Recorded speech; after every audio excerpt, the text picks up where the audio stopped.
«Эхо Москвы» в Уфе и общественная организация «Берзямлек» представляют рубрику «Говорим по-башкирски».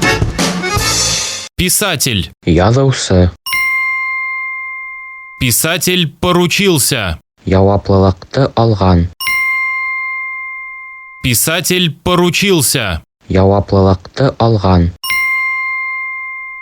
Писатель Игорь Савельев поручился за Лилию Чанышеву. Язаусы Игорь Савельев Лилия Чанышева өсөн яуаплылыкты үз өстенә алган.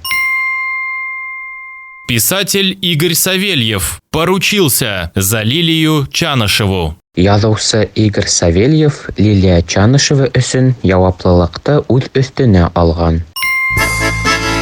«Эхо Москвы» в Уфе и общественная организация «Берзямлек» представляют рубрику «Говорим по-башкирски».